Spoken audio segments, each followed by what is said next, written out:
సానుభూతి పొందిన గురువు నీ లక్ష్య సాధనకు తోడ్పడగల శక్తిని కలిగి ఉండును. ఈ జగత్తునందు గురువు యొక్క సాధనము లేకనే భగవత్ సాన్నిధ్యము పొందగోరుట గ్రుడ్డివాడు చీకటిలో అరణ్య మార్గమున పయనము సాగింపబోనుట వంటిది. నిష్కామియును స్వార్థరహితులును ఆదర్శ జీవులను అయిన అవతార్ శ్రీ శ్రీ శ్రీ నిమ్మల వెంకట సుబ్బారావు సద్గురుదేవులు జ్ఞాన మార్గమున నీకు లక్ష్య సాధనను సంగెదరు.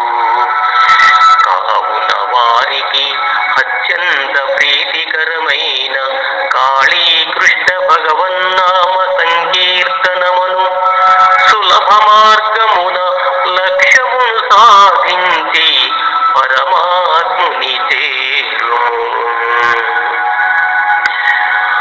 గురూపదేశమును శిరసా వహింపుము, నిస్వార్థముగా పనిచేయుము, సత్యమునే పలుకుము, నిర్వాజముగా ప్రేమించుము, రుజువుగా నాలోచింపుము.